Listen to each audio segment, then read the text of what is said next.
Imagine being mocked, humiliated, and arrested only for the truth to flip the script in the most dramatic way. This story will leave you speechless. Two police officers thought they could get away with racially profiling and insulting a black man during a routine traffic stop. They arrested him, assuming he was powerless and had no way to fight back. But what they didn't know was that the man they were disrespecting held a position of immense authority as a federal prosecutor. When the truth came out in court, the tables turned in a way that no one saw coming. Stay with us to see how this shocking story unfolded and why it left the entire courtroom stunned. It all started on an ordinary evening when two police officers spotted a black man driving a luxury car in a suburban neighborhood. Their suspicion wasn't based on any evidence, it was rooted in their prejudice. Without hesitation, they pulled him over. As the man rolled down his window, the officer's tone immediately shifted to hostility. "What are you doing in this area?" one of them demanded, ignoring standard protocol. The man remained calm, answering politely, but the officers weren't interested in his answers. They were too focused on asserting their dominance, convinced that he didn't belong there. The situation escalated quickly. The officers accused him of speeding, though he hadn't been.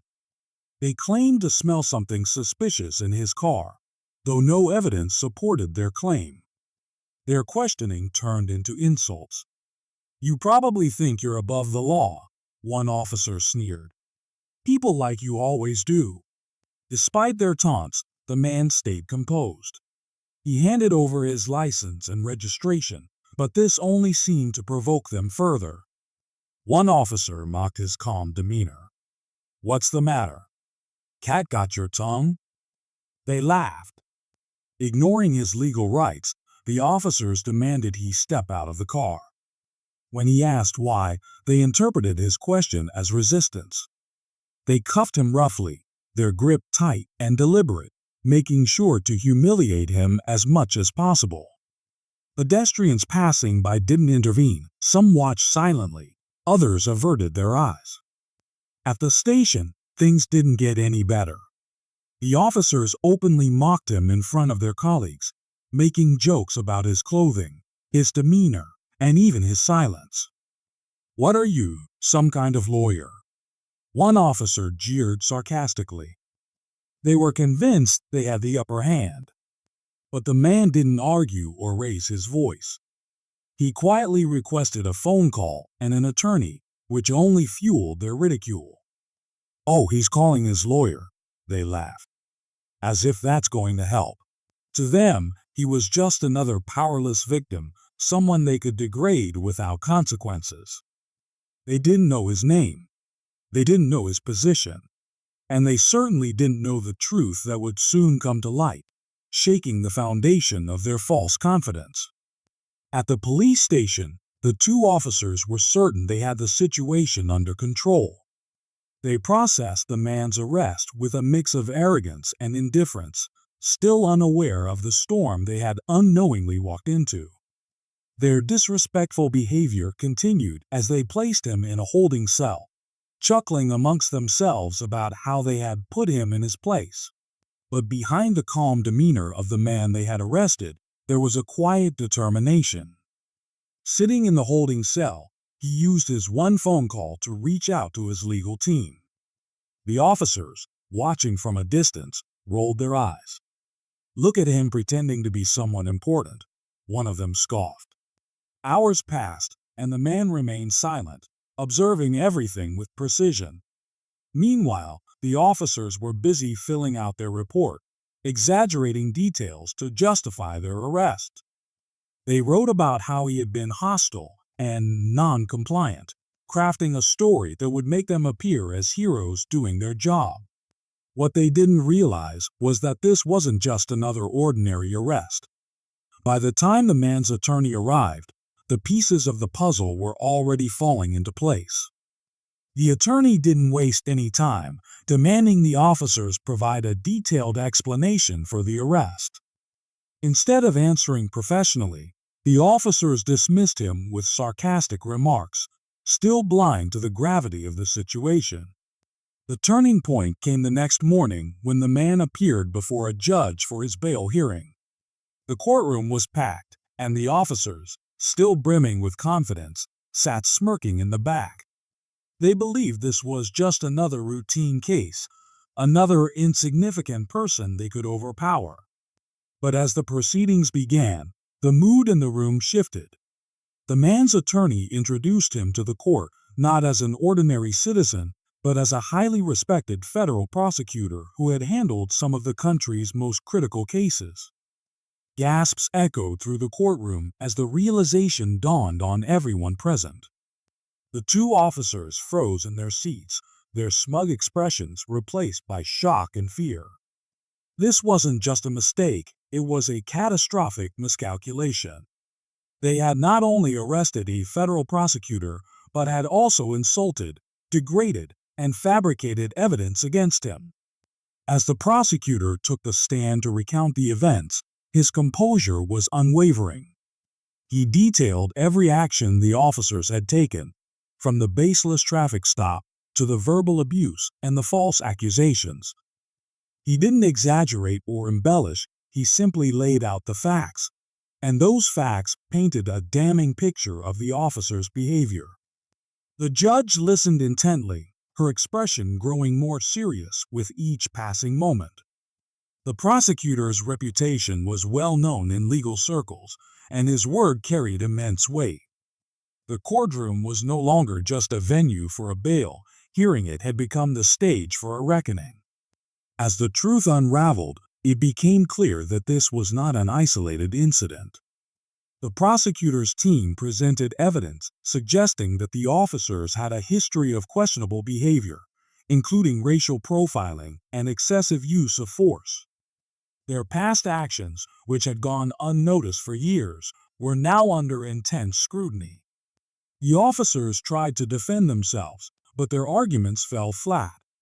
Their arrogance had left them unprepared for the consequences of their actions. Their own colleagues, who had initially laughed along with them, began to distance themselves, realizing the seriousness of the situation. The media quickly picked up on the story, and within hours it was making headlines. The narrative wasn't just about the wrongful arrest of a black man, it was about the systemic issues within law enforcement that allowed such behavior to persist. The prosecutor's decision to speak out wasn't just about seeking justice for himself. It was about shining a light on a broader problem that affected countless others. As the hearing concluded, the judge made it clear that the case was far from over. She ordered an internal investigation into the officers' actions, as well as a review of their entire history on the force. For the first time, the two officers began to understand the magnitude of their mistake. The courtroom fell silent as the federal prosecutor stood before the judge, recounting every detail of his arrest. His tone was calm, but his words carried the weight of undeniable truth. The evidence against the two officers was mounting, and their confidence was crumbling by the second. The prosecutor's legal team presented damning evidence, body cam footage that contradicted the officers' fabricated reports. The video showed the truth: a calm, compliant man being verbally abused and unnecessarily detained. Every insult, every fabricated accusation, and every ounce of disdain the officers showed was there for the entire court to see. As the footage played, gasps echoed throughout the courtroom. The judge's expression grew sterner with each passing moment, her disbelief turning into anger. The prosecutor paused after the video ended and addressed the court directly. "This is not just about me. This is about accountability and the countless others who have suffered similar injustices but don't have the platform or the resources to fight back." The officers, now visibly shaken, tried to defend themselves. They claimed they acted in good faith and had reasonable suspicion. But their excuses fell flat when questioned under oath. Their words didn't align with the video evidence, and their previous conduct was called into question. Then came the moment that shifted everything. The prosecutor's team revealed records from the officers' past complaints which had been ignored or brushed aside. Cases of racial profiling, excessive force, and unprofessional behavior came to light. The prosecutor argued that their actions against him were not an isolated incident. They were part of a pattern that had gone unchecked for years. The judge, clearly disturbed by the revelations, demanded accountability. She addressed the officers directly, her voice firm. You were entrusted with the responsibility of upholding justice, not abusing your power. Your actions have not only tarnished your profession, but also betrayed the public trust. The prosecutor didn't stop there. In his closing remarks, he highlighted the systemic issues that allowed such behavior to persist. This case isn't about revenge, he said. It's about setting a precedent, one that ensures no one is above accountability and no one is below dignity. The court erupted into applause as the prosecutor finished his statement. The officers sat frozen, their faces pale with the realization that their careers were on the line. By the end of the hearing, the judge made a bold decision. The officers were to be immediately suspended pending further investigation, and an independent review of the department's practices was ordered. This wasn't just a victory for the prosecutor, it was a step toward addressing a larger issue of systemic injustice. The news spread like wildfire, capturing the attention of media outlets worldwide. The story wasn't just about two officers and one man, it was about the fight for equality and accountability in a system that had long ignored its flaws. The courtroom exposed not just the officers' actions, but the systemic flaws enabling such behavior.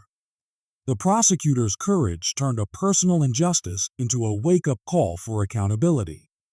The judge's decision to suspend the officers and order a department review was a powerful step toward change.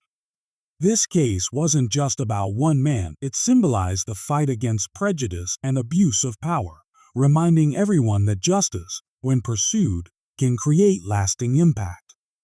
Subscribe for more stories that challenge prejudice and inspire change.